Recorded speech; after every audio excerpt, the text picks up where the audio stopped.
Welcome to the Caribbean Cricket Podcast, your one-stop shop for all things West Indies cricket. By the fans, for the fans.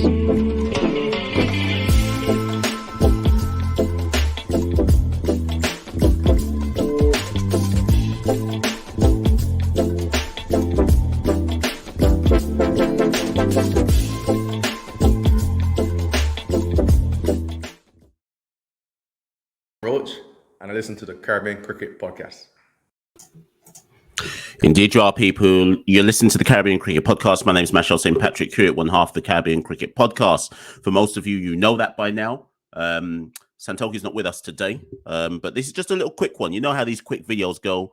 At the end of every test match, we try and do a player ratings. We try and do a synopsis. We try and do an analysis of who are the hits and who are the misses, who flopped, who might be susceptible to a drop, and so on and so forth. So, you know, just looking over the first test match and just kind of identifying who comes out of that test match with credit in the bank and who potentially may well be at risk of being asked to ride the bench and bring on the water in the second test match. So a little quick one. Love to say a little quick video, you know. Anything can happen when I say it because it's a little quick video. As you can see at the bottom, you can see everything, the admin stuff scrolling at the bottom. Please like, share, subscribe to the Caribbean Cricket Podcast. You can find us on Twitter and Instagram at Carib Cricket. Join the Discord channel if you like kind of on-the-go chat about West Indies cricket. Love the content that's going on in there. Love the discourse that goes on, particularly during a West Indies match. You can find us on Facebook. Just type in Caribbean Cricket Podcast, and you can find us on Facebook as well. I'm probably missing something out. But yeah, you know. And, head to our website, www.caribbeancricketpodcast.com.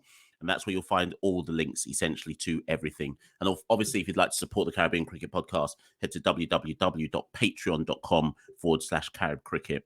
And you can support us for $2 of whatever your currency is, or more, should you see fit. And big up anyone who's purchased a Caribbean Cricket Podcast test cap. Look, if I can't show that, it's got someone's address on it. But we're down to, I think, the last 6 now. They've been flying out like hotcakes. So if you do want one, get at me quick. Jump into the DMs, email us, caribcricket@gmail.com if you'd like to purchase one before they all go. But anyways, as I said, people, to the player ratings from the first test match, and we'll start straight from the top. Captain Craig Brathwaite. What did Brathwaite get? He got a duck and he got 11. I mean, we we cut Craig Brathwaite slack because for the last year and a bit, he's been leading West Indies from the front. And I think prior to the test match, everyone pretty much said if Brathwaite and Chanderpaul can lay a foundation, then West Indies are likely in the game.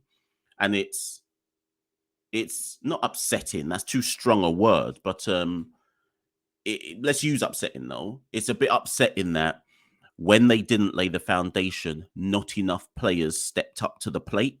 And the thing is, if West Indies are to progress as a test side, and that's not to demean anything they've done in the last year, test series wins versus England, test series win versus Bangladesh, test draw with Pakistan, test draw with Sri Lanka, test wins away against Bangladesh. So in the last 2 years or so, we've seen some positive green shoots, yeah?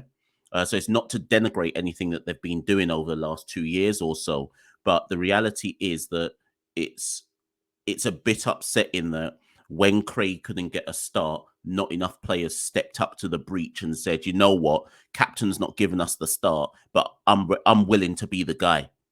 And in both innings, you had one guy being the guy, and that was basically it.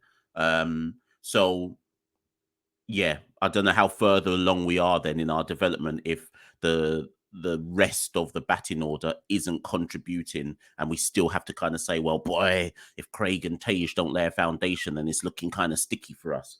But 11 runs for Craig, 11 and a duck. As ever, people have their opinions about Craig and his captaincy. Some say he's sometimes too defensive. People look back on day 1, I think it was, when Roston bowled.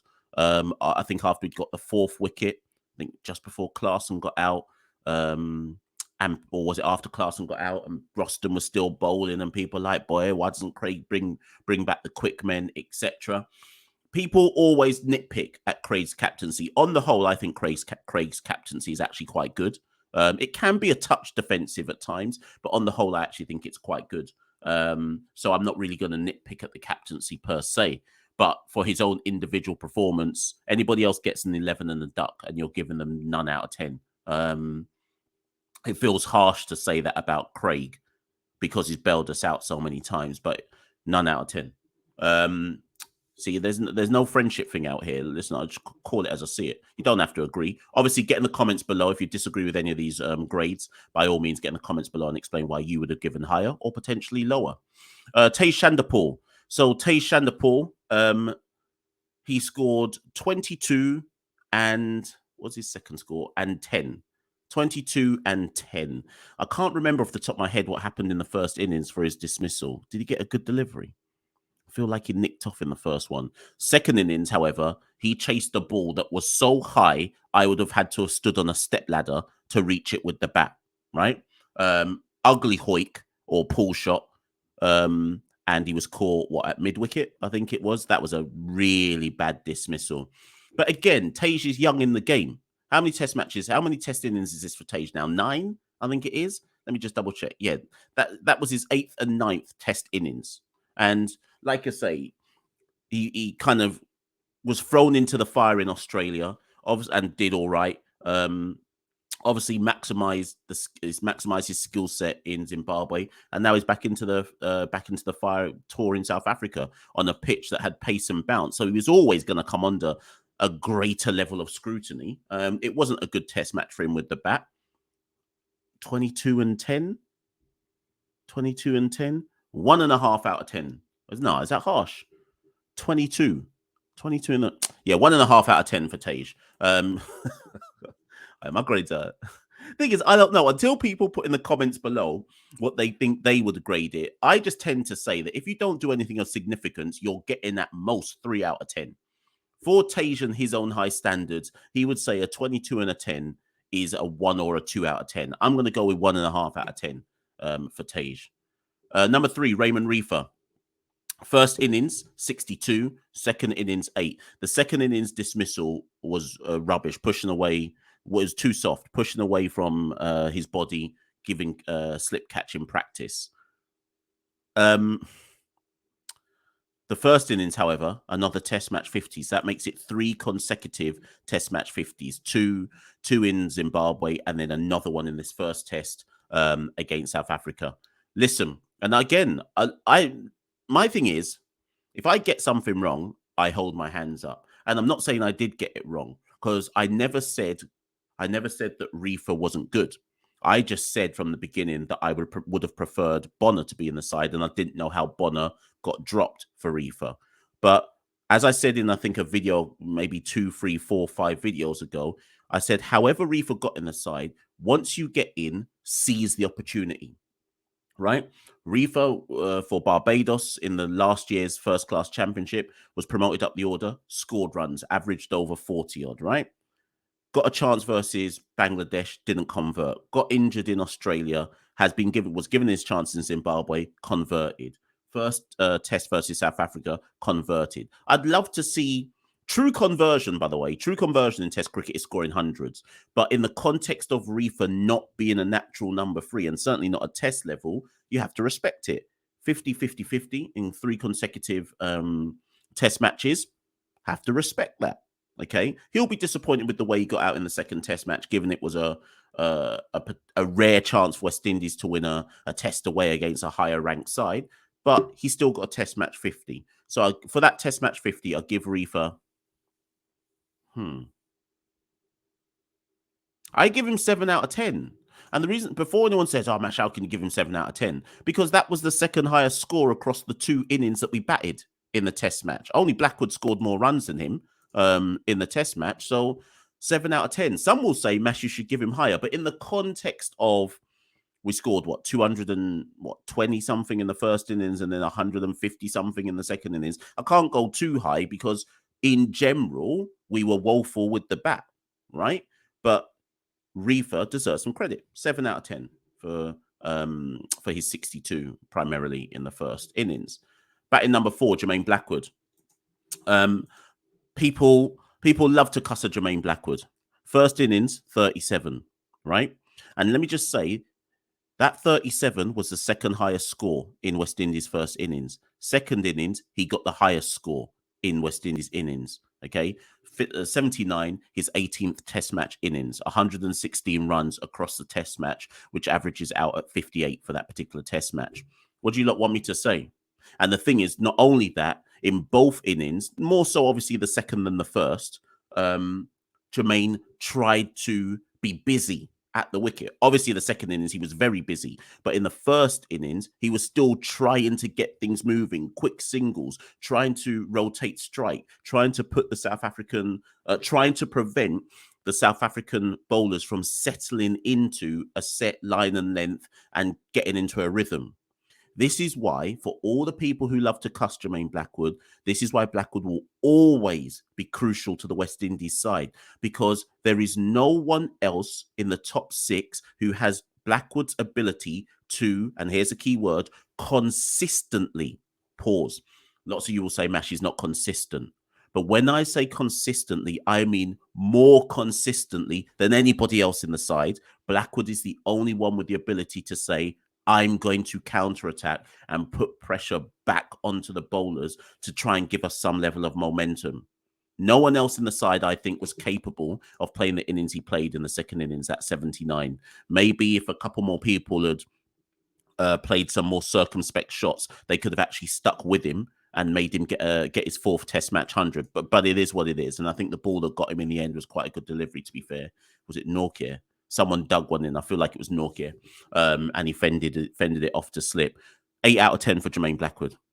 Because I think he showed a level of fight and a level of busyness at the wicket and confidence that belied everybody else's struggle in the West Indies batting lineup. Obviously, some of you will cuss because you'll say, oh, Blackwood only performs when his place is at risk. Listen, Blackwood can't get dropped. Simple there. I'll do a separate video. In fact, I've done a video on Jermaine Blackwood before. Go back into the Caribbean Cricket Podcast archives in the YouTube channel, and you'll find a previous video that I've done on Blackwood. And I probably in that video made all the same points that I'm still making today in 2023. I think that video was recorded in the early part of 2021. Okay. Blackwood is crucial to our side because even if you try to replace Blackwood with someone else, if you don't have a counter-attacking batter like Blackwood, the whole West Indies team is effectively the same. I know some of you will call Mayers, but I'll get on to him in a second. Number 5, Roston Chase. I'd love somebody to explain to me how Roston Chase is now batting at number 5 in the West Indies lineup. If you follow our Twitter handle at Carib Cricket, you'll know that we spoke about this quite a lot. If you watched our last video, the live video that Santokin and I did, summing up the Test match, I gave some statistical analysis.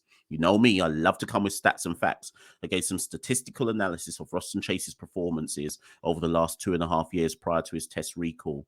How has he gone from number 8 spinning all-rounder in Australia to now back in the top 5 and batting as a pure batsman? And again, don't get me wrong, people. This isn't about me coming after Roston Chase and saying he's not good.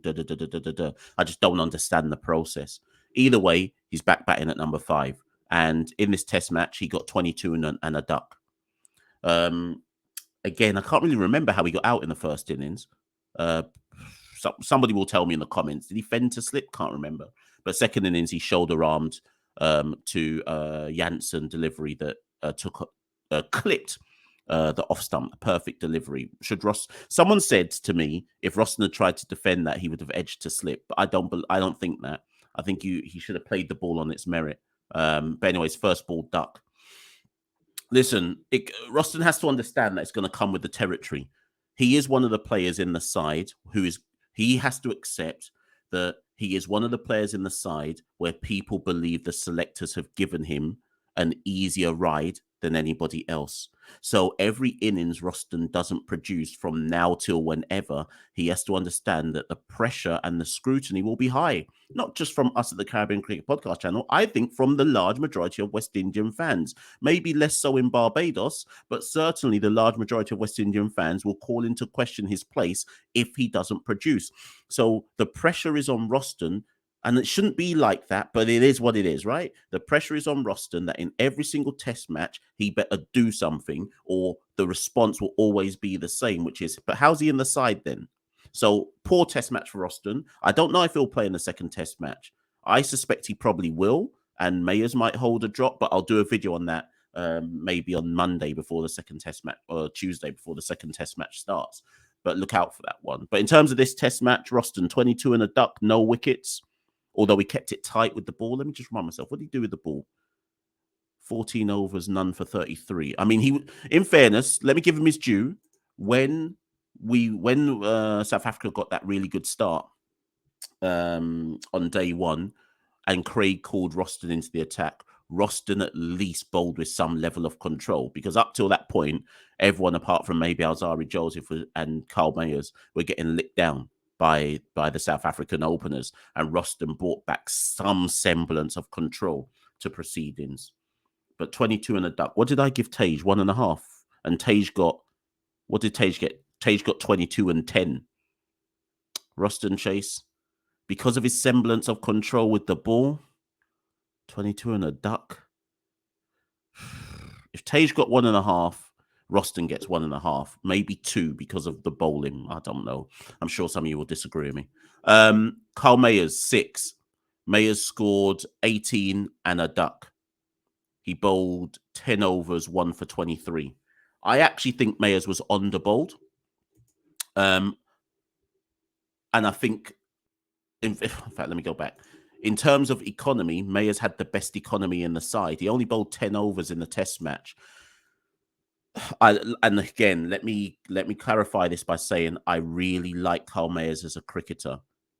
However, over the last 2 years of his test career, he's averaging 23 with the bat and 19 with the ball.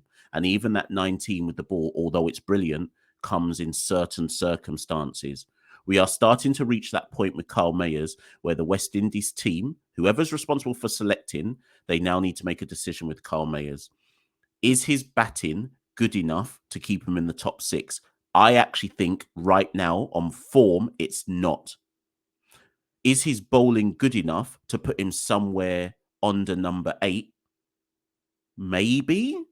So I guess what I'm getting at is, should Carl Mayers now be batting at like number 8? But the problem then is you're looking at De Silva and Holder and saying, well, how does that work then? Does De Silva go to 6? Does Holder go to 7? Does Mayers go to 8? I don't know. But what I do know is Mayers on form over the last 2 years should no longer be batting in the top 6. That his bowling, I think, is potentially good enough to use in certain circumstances. You could argue his bowling means he's more effective than Jason Holder. Pause. Some people disagree. But there's now big question marks around Carl Mayers and his position. 18 and a duck, 1 for 23 with the ball. 1.5. 1.5. I would have given him more, but I think Craig should have utilized him more with the ball because, again, I think Carl Mayers offers far more control than some of the other bowlers, and particularly in South African conditions where there's the potential to swing the ball. I just feel that Mayers could have been utilized a lot more. Particularly in that first innings when the game was getting away from us. That's a tiny piece in the first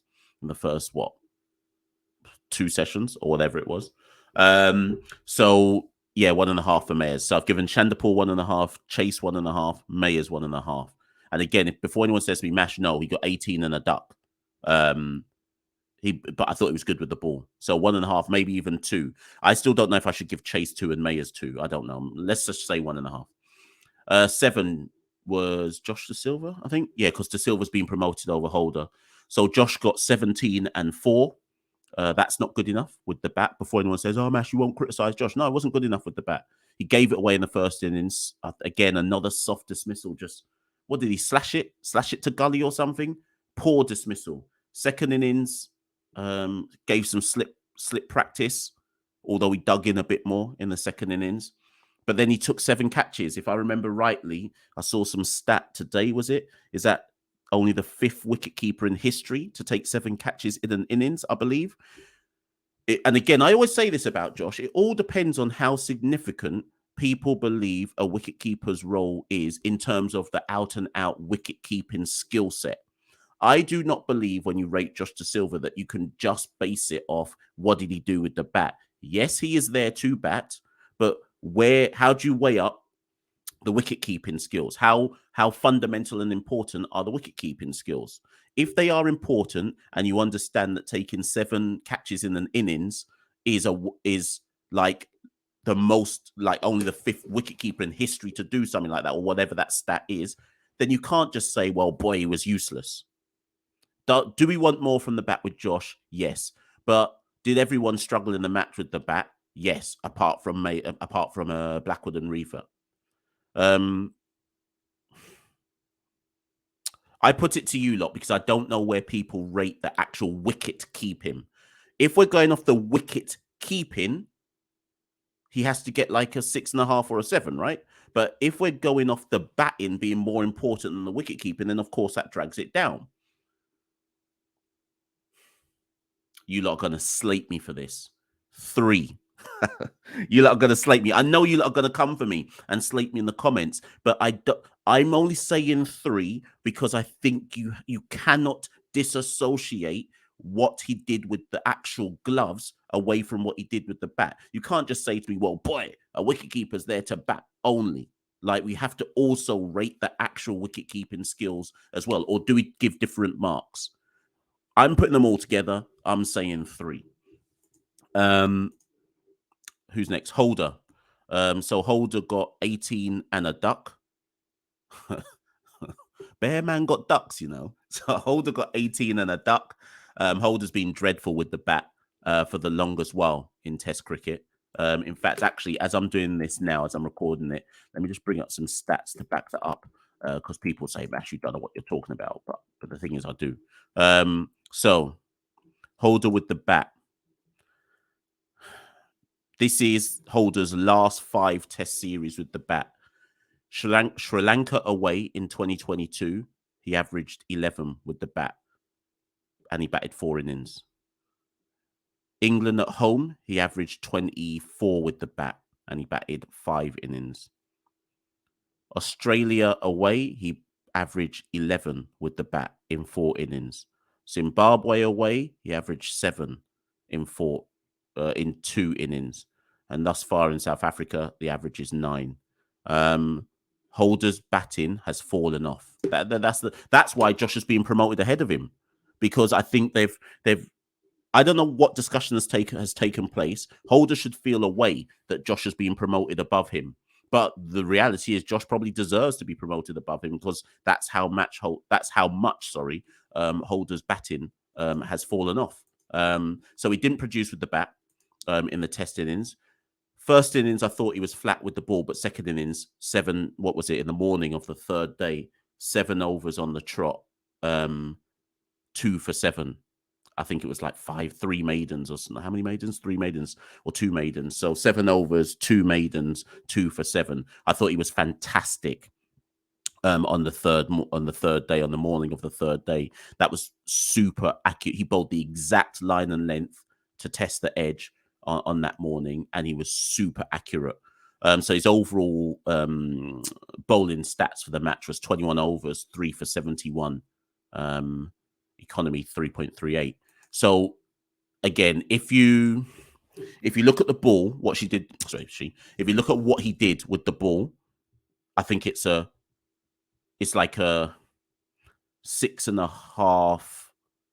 It's a 6.5 Test match. If you look at what he did with the ball, if you look at what he did with the bat, then it's like a 1, isn't it? So overall, Holder gets a 4 out of 10.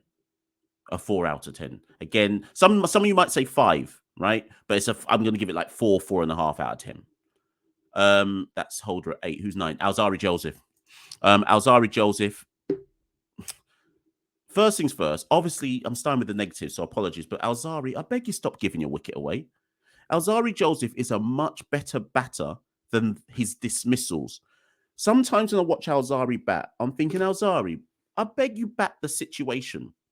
He's not a rabbit in the headlights. But when you watch the mold of Alzarri's dismissals, too many of them are him taking on shots where, like, you'd think he's the biggest ball beater in the Caribbean. And sometimes I'm just like, come on, Alzarri, man.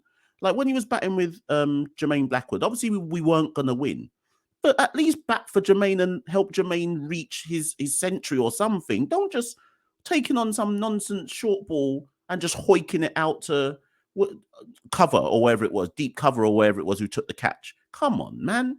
So with the bat, I'm just a bit critical of Alzarri. I think he gives it away far too often when his ability is way above that. But with the ball, full flowers. And he's coming into his own. If you watch if you're somebody who watches the Caribbean Cricket Podcast regularly, you know that I've been talking about this for the last year, that Alzarri is finding his true self in Test cricket. Got his first ever fifer, which is unbelievable, but it is what it is. 26.3 overs in the match, 7 for 111. He took his 7 wickets at 16 apiece. He was the one who bowled with the most bite. He was the one who bowled with the most intensity. He properly roughed up the South African batters. They couldn't cope with Alzarri. So 7 wickets in the match. 9 out of 10 for Alzarri Joseph. He led from the front. He bowled like he's the pack leader, not Kemar Roach. Okay, 9 out of 10 for Alzarri Joseph. First Test fifer, give him his flowers. Kemar Roach, number 10. How many of you have been writing off Kemar Roach? Put your hands up. Hands up in the chat. How many of you have been writing off Kemar Roach? And that's not to say that there's no validity in what you're saying. I myself have said that as we go forward, West Indies are going to have to be careful about how they manage Kemar. They're going to have to be careful about what tours they select him for, when he plays, not only to help him elongate his Test career. We've got 11 tests in 2024. So there's plenty more Test matches for Kemar Roach to play, but they've got to be sensible about where he's playing, who he's playing against, managing his body to get the best out of him. We saw bits and pieces of that in South Africa. It was Zimbabwe. Played the first test, didn't play the second. People wanted to write Kemar Roach off and say, man can't play abroad no more. Well, Kemar answered you in the second innings of the Test match with a 5 for 47. Across the match, 27 overs, 6 for 118, taking his 6 wickets at 20 apiece. This is why and I think I said this in a video, and I'm going to say this line again. We in the West Indies are quick to write off the players who actually do produce. And we're quick to cut a blight to people who don't produce. We're quick to tell a legend of the game, boy, your time's up now. You can't really give nothing now. You're an old man now. Move on. Let the youths come through. We're quick to write them off. Yet they're probably still producing more than the people we're trying to promote through. I just beg of people that if you're going to cuss, make sure you're cussing where the cussing is valid, like completely valid. Don't just cuss based off every other match that you see because a man didn't produce. Respect and give the flowers to those who should be getting the flowers. Kemar Roach, we salute you again. Test fifer, what is it? Is he 13th? Test fifer, now the 5th highest wicket taker in West Indies Test history. We have to full salute that. He will be disappointed with how he went in the first innings, but he answered his critics in the second innings and bowled us back into contention. I hasten to add, bowled us back into contention, some kind of contention in the Test match. Kemar Roach, 7.5 out of 10. And then lastly, Shannon Gabriel. Santoki said in the live video that we did a couple of days ago that he felt that Shannon Gabriel didn't actually, where is it? Sorry, let me bring the stats. Santoki said that he felt that Shannon Gabriel didn't actually bowl as well as he should have done, particularly on that third day in the morning where I think Shannon gave away like 24 runs in 3 overs or something. If he hadn't done that, maybe would have only been chasing 220. Still would have lost though. Anyways, across the match, 15 overs, 2 for 75, wickets at 38 apiece. It's not good, is it? I mean, yeah, it's not good. It's not good. Given Shannon's experience, given Shannon's ability, given that we would have called him in because we would have expected that his express pace and Alzarri's express pace would have made inroads to kind of like the soft underbelly of South Africa's middle order, you would have expected more from Shannon Gabriel. I'm not convinced that Shannon plays the second test, by the way. I think he'll be asked to, because we know he's in the ODI squad. He could go for licks, by the way, in that ODI tour, in the ODI series. But because we know he's in that ODI squad, I think they're going to rest Shannon in the second test. But I think overall, it was a bit of an underwhelming test from Shannon Gabriel.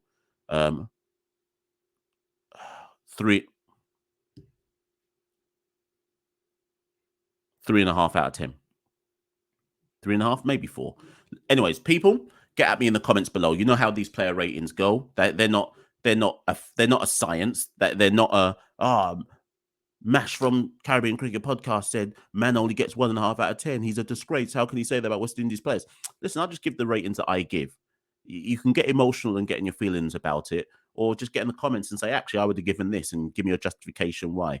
But it is what it is, people. We look forward to the second test. A couple videos will be dropping in the next few days, looking at who we might select for the second test and so on and so forth. Before you go, like this video, share this video, subscribe to the Caribbean Cricket Podcast, and help us on the road to 5K. That's been another episode of the Caribbean Cricket Podcast. Thank you, and good night. We rule the cricket world.